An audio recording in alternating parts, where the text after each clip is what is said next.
I am alone in बीच, गोवा वाले बीच पे।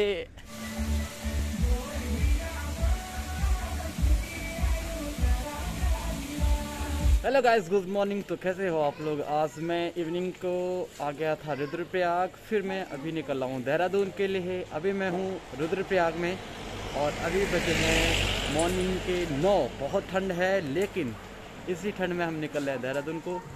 Bye bye Rudraprayag, love you Rudraprayag. Sorry, क्या क्या बोल रहे हो आप? हाय बोलो, हाय। तो फिर चलते हैं अपनी राइड पे जो रुद्रप्रयाग से देहरादून होगी। और इस समय मेरे साथ हैरी है नहीं, हैरी तो निकल गए थे कल, और अभी मुझे सोलो राइड करना पड़ रहा है। सो गाइस, अभी मैं धारा देवी के आगे जो एक बीच है, एक बीच टाइप का है, वहाँ पे पहुँच गया हूँ। और रुद्रप्रयाग से यहाँ आने में मुझे तकरीबन 35 मिनट लगे हैं। एंड काफ़ी ठंड थी वहाँ पे श्रीनगर एरिया में, और यहाँ पे थोड़ा सा धूप है, तो मैं धूप सेकने के लिए रुका हूँ। और मैं आपको बीच पे ले चलता हूँ। ये नीचे एक आर्टिफिशियल टाइप का बीच है, आर्टिफिशियल नहीं है पर मतलब बनाया गया है ये बाद में। तो दोस्तों मैं आपको बीच पे ले चलता हूँ। वहाँ पे लोग काफ़ी एंजॉय करते थे, पहले यहाँ पे बोटिंग भी होती थी, तो मैं आपको बीच पे लेके जा रहा हूँ। तो कुछ ये सड़क के बाद ये रास्ता नीचे के लिए जाता है, और ये बीच की तरह ही ये लगता है जैसे लोग बीच पे एंजॉय करते हैं, वैसे यहाँ पे एंजॉय किया करते थे। एंड ये देखिए आप, कितना खूबसूरत दृश्य है यहाँ का, कितना प्यारा सा सीन है। ये देखिए, लग रहा है ना कि बीच होगा ये। यहाँ पे बहुत सारे लोग आते हैं, फोटो सेक्शन होता है। ये देखिए, हाँ अभी भी बोट है यहाँ पे। तो गाइस ये बोट है, बोटिंग होती है यहाँ पे। ये बोट रोक रखी इन लोगों ने यहाँ पे। और ये देखिए ना दृश्य, व्यू गजब वाला, बहुत प्यारा सा सिनेमैटिक आ सकता है यहाँ पे अगर बड़े बड़े कैमरा आए। तो बहुत शूटिंग हो रखी है दोस्तों यहाँ पे। तो कुछ इस प्रकार से यहाँ पे जो ये बीच है, बड़ा ही शानदार बीच है दोस्तों। और ये आपको आगे दिख रहा होगा, इसके बाद धारा देवी है, यहाँ पे धारा देवी है, और मैं आपको धारा देवी भी ले चलूँगा। अभी पहले आप यहाँ देख लीजिए, ये देखो ब्लू, कैसा कितना प्यारा सा कलर है नदी का यहाँ पे। तो ये देखिए, शांत सी बह रही है नदी, और एक खूबसूरत सा बीच। तो हम बीच पे हैं, हम नहीं, मैं सिर्फ मी, आई एम अलोन इन बीच, गोवा वाले बीच पे, श्रीनगर वाले बीच पे, रुद्रप्रयाग वाले बीच पे। कोई तो आ जाओ यार मेरे साथ, है कोई नहीं, हमारी मैडम आएंगी, हमारी मोहतरमा। तो गाइस जब मैं वहाँ से आ रहा था तो काफ़ी बुरा सा लग रहा था, बिकॉज समझ सकते हो आप, होता है कभी कभार, है ना। तो ये खूबसूरत सा बीच है। तो इसके बाद काफ़ी लंबा बीच है, ये देखिए, वहाँ से वहाँ तक काफ़ी लंबा बीच है ये। तो अपन लोग निकलते हैं, अभी यहाँ पे कोई है नहीं, 2-4 सिनेमैटिक लेते हैं आपके लिए, फिर निकलते हैं। Okay. Just another doorway to open up and see what kind of lifeline will be waiting there for me. तो फ्रेंड्स, अभी मैं धारा देवी पे पहुंच चुका हूं, और पहले माता रानी के लिए धूप ले जाते हैं, और जो पूजा अर्चना के लिए हमें काम आएगी, तो यहाँ से हम धूप लेते हैं। कितने कितने की है? 101 है। कल माता रानी के लिए प्रसाद ले जा रहे हैं यहाँ से, मतलब जो हमें मिलेगा। तो अभी हम निकल रहे हैं। तो मैंने सोचा गाइस कि अब अगर यहाँ पे हूँ तो मंदिर के दर्शन कर ही देता हूँ। तो दोस्तों कुछ इस तरीके से वे है यहाँ से नीचे माता रानी के दर पे जाने के लिए।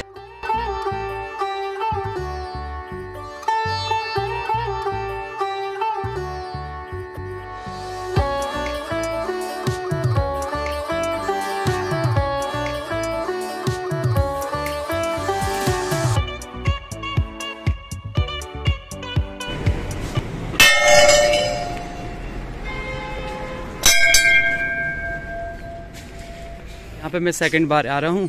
इससे पहले मैं यहाँ पे आया था किसी के साथ, और माता से यही उम्मीद है कि मैं उसी के साथ आऊँ दोबारा भी।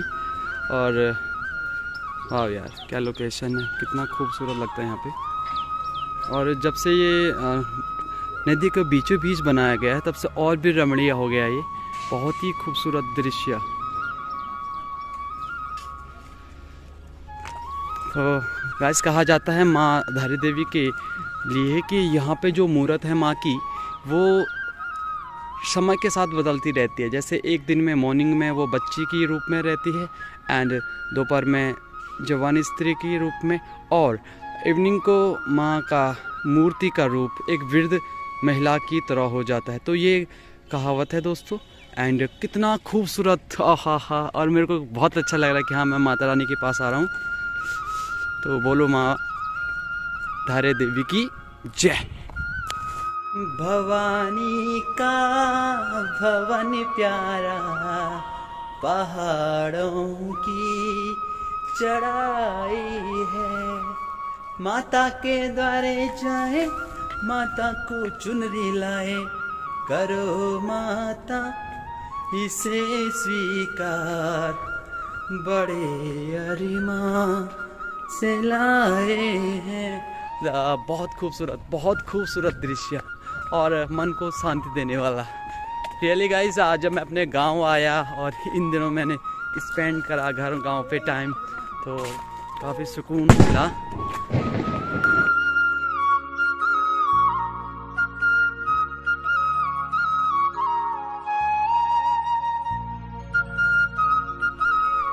जय माता दी। तो गाइस मुझे कौन मिले आपको पता है? ये माता रानी के बगल पे, ये हमारे यहाँ पे जो भाई जी की बारात में मैंने ब्लॉग डाला था, वहाँ पे हमारे मामी जी और भाई हैं हमारे, वो अपने ब्लॉग में भी देखते हैं। ये लोग भी हमको मिल गए ना। आप भी स्कूटी से है, ये भी खतरनाक हैवी राइडर है। तो आप भी देहरादून है डायरेक्ट, तो राइड करके ये भी आ रहे हैं। तो अभी मैं जाता हूँ, पूजा करता हूँ, ये इनको पीछा करता हूँ आगे भी, है ना। मेरे पास तो बाइक है कि नहीं।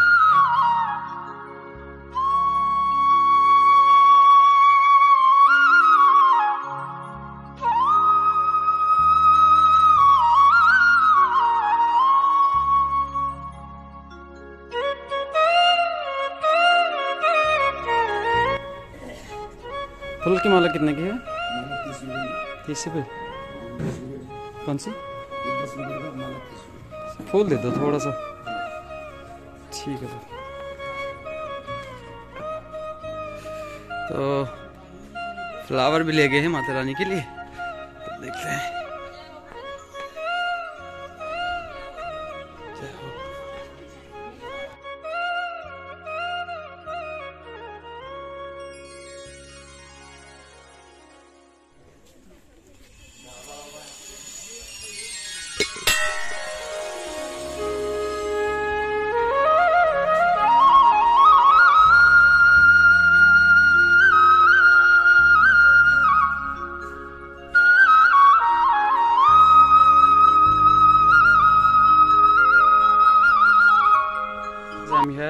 मैं दरबार माता रानी के दर पे पहुंच गया हूं, और आई थिंक अंदर कैमरा अलाउड है नहीं, तो आप यहीं से अपनी मुरादें मांग सकते हो। तो मैं अंदर जाके पूजा करके जल्दी से आपसे मिलता हूँ। ओके।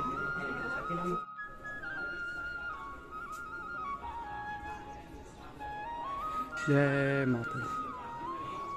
अभी मैंने दर्शन कर दिए और आप भी माता रानी के दर्शन करें। तो अभी मेरे को मैं डायरेक्ट आपको श्रीनगर में मिलता हूँ, तो यहाँ से आप चलते हैं। जाने का तो मन नहीं कर रहा, लेकिन समय का अभाव है, तो फिर मिलते हैं आपको श्रीनगर में। हम उस डैम पे आ गए हैं जो श्रीनगर में है। तो ये सामने आपको डैम दिख रहा है, और आप ये देख सकते हो कंटिन्यू यहाँ पे काम हो रहा है। तो अगर आप कभी यहाँ पे यात्रा करते हैं तो कृपया ध्यानपूर्वक चले। यहाँ पे राइड या ड्राइविंग करने का मतलब होता है कि पर सेकंड आपकी नज़र गाड़ी पे होनी चाहिए। पर सेकंड नज़र हटी, दुर्घटना घटी। तो दोस्तों अपन श्रीनगर पहुंच चुका है, और यहाँ पे शायद खाने का मन नहीं कर रहा, भूख भी नहीं है उतनी। तो मैं सोच रहा हूँ कि सीधे 3 धारा पे ही खाऊँ खाना। तो अभी मैं निकलता हूँ श्रीनगर से। ये आपका श्रीनगर मार्केट है। नमस्ते अंकल जी, यहाँ पे पौड़ी का एरिया कौन सा है? ये सामने जा रही है। तो ये सामने पौड़ी वाला है। लेकिन कम से कम ये 12-14 मील आगे है पौड़ी। अच्छा, टीरी का कौन सा? ये टीरी हो गया। टीरी का ये आगे, ये सामने। अच्छा, मतलब नदी इधर पौड़ी है, ये आगे मतलब पौड़ी गढ़वाल में। पौड़ी गढ़वाल में। और वो इसका आ गया नदी पार टिहरी गढ़वाल में। गढ़वाल में पूरा जहाँ से नदी आ रही है। अच्छा अच्छा। वो टिहरी गढ़वाल में चला गया। अच्छा, नदी पार टिहरी गढ़वाल, नदी के इधर पौड़ी गढ़वाल। पौड़ी गढ़वाल टिहरी गढ़वाल। अच्छा, पता मैं कहाँ हूँ? नहीं पता है। जो मेरी वीडियो को सीरियसली देखता है उसे बहुत कुछ देखने को मिलेगा। तो मैं फिलहाल आपको टिहरी में घुमाने ले जा रहा हूँ। टिहरी में कहाँ? मैं आपको आज माधो सिंह भंडारी की, क्या बोलते हैं इसको, एक स्थल होता है, समाधि। मैं आपको आज माधो सिंह भंडारी की समाधि पे ले जा रहा हूँ और साथ ही में वो कूल भी दिखाऊंगा जिस कूल के लिए उन्होंने अपने बेटे की बलि दी थी। तो guys, you are so lucky कि आज मेरे साथ आप लोग माधो सिंह भंडारी जी की कूल पे आ रहे हैं। तो कुछ इस प्रकार से रास्ता है और मैं आपको ले चल रहा हूँ आज माधो सिंह भंडारी की स्थली पे, जहाँ पे उनकी एक समाधि बनाई गई है और जहाँ पे कूल है। तो दोस्तों, हम आ चुके हैं। ये वो कूल है जो माधो सिंह भंडारी जी ने बनाई थी। तो ये कूल बनाने के बाद उनको सपने में हुआ कि अगर इस कूल में आपको पानी चाहिए तो आपको अपने लड़के की बलि देनी पड़ेगी। तो माधो सिंह भंडारी ने इस कूल के लिए, इस कूल में जो जल बह रहा है, इस जल को बहने के लिए अपने बेटे की बलि दी थी। दोस्तों, कितना महान रहा होगा वो व्यक्ति जिसने अपनी जनमानस के सुख सुविधा के लिए अपने बेटे की बलि दी थी। शिरोमणि, वीरों का वीर माधो सिंह भंडारी जी को हमारा सत सत नमन है। हमने आपको आज स्कूल भी दिखा दी है और स्थली पता नहीं कितनी दूर है यहाँ से, मुझको नॉलेज भी नहीं है। और कभी मैं आपको पूरे तरीके से आपको वो स्थली जो समाधि वगैरह पूरे व्लॉग बनेंगे, एक पर्टिकुलर ब्लॉग बनेंगे हर एक इस पे प्लेस का। अभी तो मैं देहरादून जा रहा हूँ, तो जो जो मुझे रास्ते में दिख रहा है वो मैं आप लोगों के लिए कैप्चर कर रहा हूँ। तो निकलते हैं अभी देहरादून की ओर। अभी आप आया हूँ तो पूरा ही आपको दिखाता हूँ यार। तो मैं किसी से पूछता हूँ कि माधो सिंह भंडारी की स्थली कहाँ पे। हेलो, कोई है? सुनो तो सही, ये माधो सिंह भंडारी जी की वो कहाँ पे है? नीचे मतलब जो वो था स्मारक कहाँ पे है? मूर्ति भी देखनी है, कूल भी देखनी है। कितनी ऊपर? अच्छा, वो कितना दूर होगा? और जो कूल है वो नीचे है ना, जहाँ से मैं आया हूँ। अच्छा, यहाँ पे दो चार जो लकड़ी लेने के लिए, जो बोले तो जिसे गढ़वाली में घसेरी बोलते हैं, वो लोग थे। तो इन्होंने मेरे को बता दिया है कि कूल कहाँ पे थी रियल, और कहाँ से शुरुआत हुई थी और कहाँ पे कूल ख़त्म हुई थी। तो गाइस, मेरे को यहाँ से नीचे जाना है और वहाँ से आपको कूल दिखाएंगे, फिर स्मारक पे ले चलेंगे ऊपर। ओके, बस यहाँ से हमको लेफ्ट हैंड साइड जाना पड़ेगा। यही वो कूल है। देखिए, इस कूल के लिए कितनी मेहनत करी, क्या बलिदान दिया। नमन है उन वीर माधो सिंह भंडारी जी को मेरा सत सत नमन। यही वो कूल है गाइस जिसके लिए इन्होंने इतनी बड़ी शहादत दी थी। पृथ्वीपति शाह, महीपति शाह तथा रानी कर्णावती में जो इतना पावरफुल सेनापति था, वो बॉडी से ही नहीं, अपने मन तन, अपने दिमाग से भी इतना शक्तिशाली था कि इसने जनमानस की सुख सुविधा के लिए इतनी बड़ी बड़ी दी है। मैं धन्य हूँ जो मैं आज यहाँ आया हूँ। तो गाइस, देख सक रहे हैं कितनी खूबसूरत ये पावन धरती है जहाँ पे भंडारी जी ने शहादत करी अपने बेटे की। और ये देख सकते हो आप गाइस, ये वो कूल है जो कूल उन्होंने बनाई थी।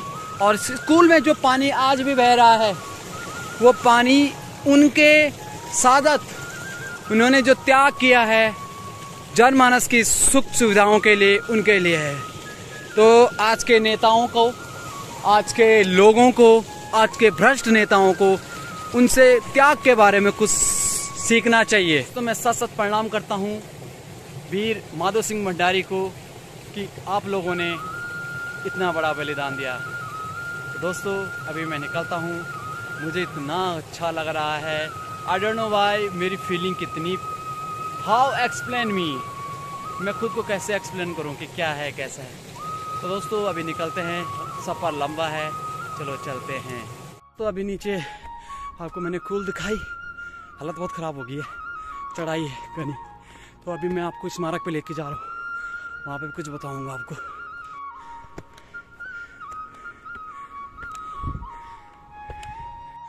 बीरू मकु बीर भड़ू मकु भड़, माधो सिंह भंडारी को सत सत नमन। जय हो वीर माधो सिंह भंडारी की जय। जय हो प्रभु, तुमने जो ऐसे वीर हमारे उत्तराखंड में जन्माए, वाह, सच में बहुत बड़े वीर लग रहे हैं माधो सिंह भंडारी। और इनको देख के मैं इतना प्रफुल्लित हो रहा हूँ कि क्या बताऊँ।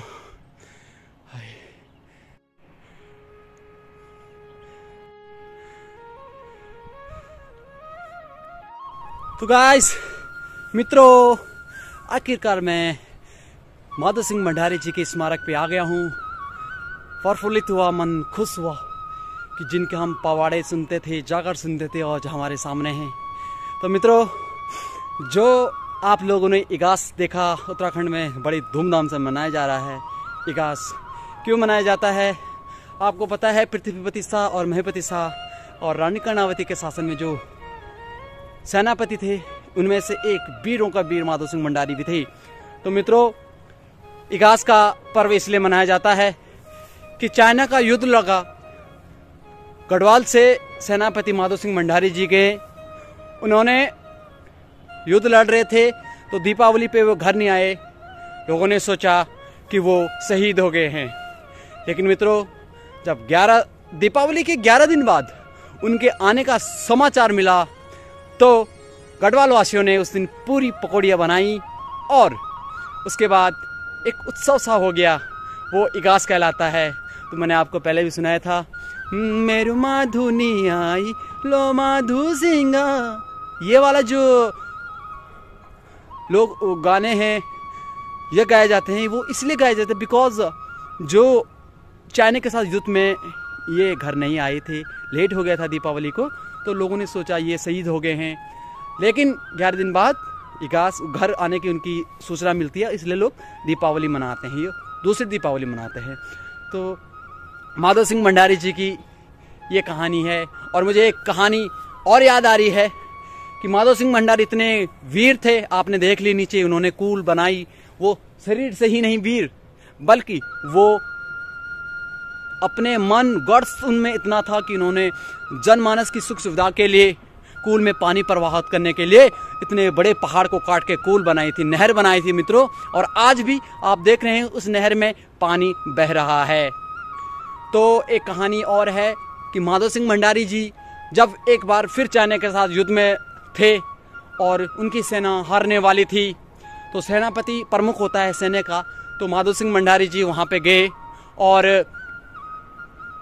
माधो सिंह भंडारी उस युद्ध में बहुत घायल हुए। और जब वो शहीद होने ही वाले थे, तो माधो सिंह भंडारी ने कहा कि मैं अगर शहीद हो गया मेरी हालत खराब होगी। वो बहुत बड़े पहलवान, देखो आप देख सकते हो कितनी खतरनाक मूर्ति है। जिसकी मूर्ति इतनी खतरनाक हो सकती है, वो रियल में कितना खतरनाक होता होगा। तो गाइज, माधो सिंह भंडारी के जब अंतिम समय चल रहा था, उन्होंने फिर योग मुद्रा में बैठ गए और उसके पश्चात उन्होंने अपने सैनिकों को कहा कि देखो, अगर मैं मर गया, शहीद हो गया, तो मेरी कंडीशन खराब हो जाएगी। आप यू नो अबाउट कि जब प्राण निकल जाता है तो इंसान का शरीर ढीला पड़ जाता है। तो उन्होंने कहा कि इसके पश्चात मेरे सैनिकों पे मेरा क्या प्रभाव पड़ेगा। तो उन्होंने अपने सैनिकों से कहा कि मैं योग मुद्रा में बैठ रहा हूँ और मुझ में आग लगा दो।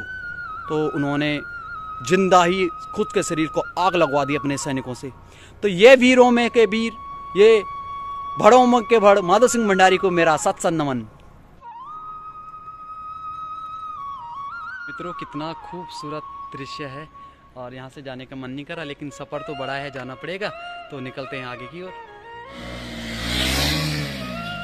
तो मित्रों, तुम्हारा सैंडी राइडर पहुँच चुका है देवप्रयाग। आप देख सकते हैं पीछे मेरे रघुनाथ मंदिर है और अलकनंदा भागीरथी का प्यारा सा संगम जो आगे माँ गंगा के रूप में प्रवाहित होती है। काफ़ी सुंदर दृश्य है दोस्तों ये।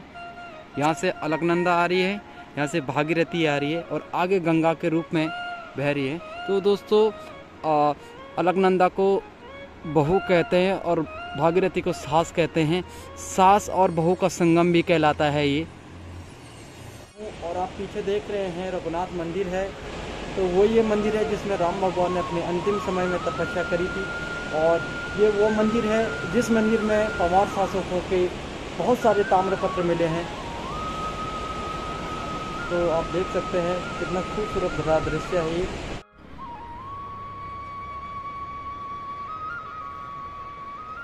तुम्हारे सैंडी तुम्हें इतने अच्छे अच्छे धार्मिक स्थल दिखा रहा है, तो एक शेयर तो बनता है ना, तो शेयर भी कर देना, ठीक है ना। निकलते हैं अभी। दोस्तों, जिस समय मैं घर जा रहा था तो शिव भगवान हमारी ओर अपने फेस किए हुए थे। अभी मैं देहरादून जा रहा हूँ तो शिव भगवान नाराज़ है, उन्होंने पीठ हमारे ओर फरका दी है, पीठ फरका दी है। तो गाइस अभी नाराज़ हैं। हम रुद्रप्रयाग वाले हैं, रुद्रप्रयाग मतलब रुद्र भोलेनाथ की धरती वाले। तो भगवान जी थोड़ा सा नाराज़ हैं कि तुम देहरादून जा रहे हैं, तो इसलिए उन्होंने पीठ कर दिया हमारी ओर। तो क्या करें बाबा जी, आप तो दिल में हो, आप सर्वत्र हो, है ना, आप तो याद हमेशा रहते हैं। तो अब आगे की यात्रा करते हैं।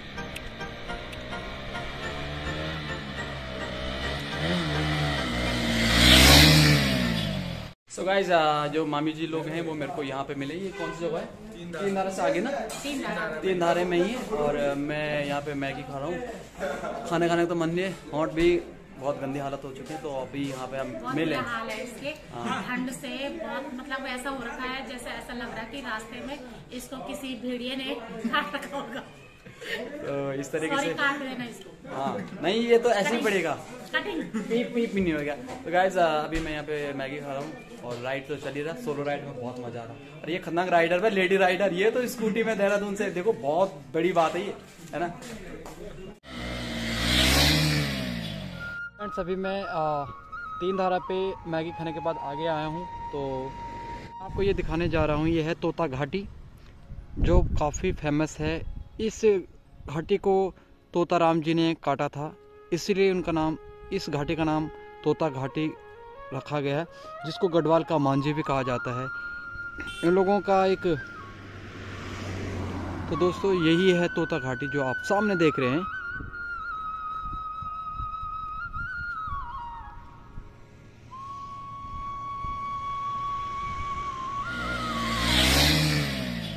जी तुम्हारा राइडर पहुंच गया है ऋषिकेश। ये सुंदर सा ऋषिकेश का नज़ारा, ये सुंदर सा ऋषिकेश का नज़ारा।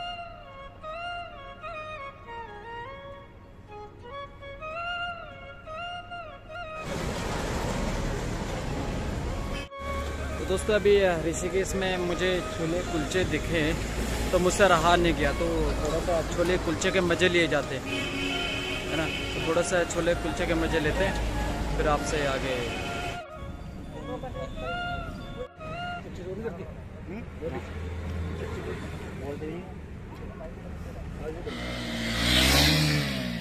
तो गाइस, मैं घर पहुंच चुका हूं। ये राइड बहुत प्यारी थी। जाते हुए हरी भाई साथ में थे एंड आते हुए मैं अकेला था। सोलो राइड थी आते हुए। तो यहाँ से घर जाना, घर में एंजॉय करा अपना पहाड़। 2 साल बाद मैं घर गया था एंड उसके बाद अब यहाँ पे हूँ। तो गाइज मैं बहुत थक चुका हूँ, अब मुझे रेस्ट करना चाहिए। आई होप आपको गाइज ये वीडियोस अच्छी लगी, ये गांव की सीरीज़ अच्छी लगी होगी। अगर आपको मेरी वीडियोस अच्छी लगी तो लाइक शेयर सब्सक्राइब करें और सैंडी को यूं ही सपोर्ट करते रहें। तो मिलते हैं गाइज आपको नेक्स्ट ब्लॉग में, तब तक के लिए बाय बाय।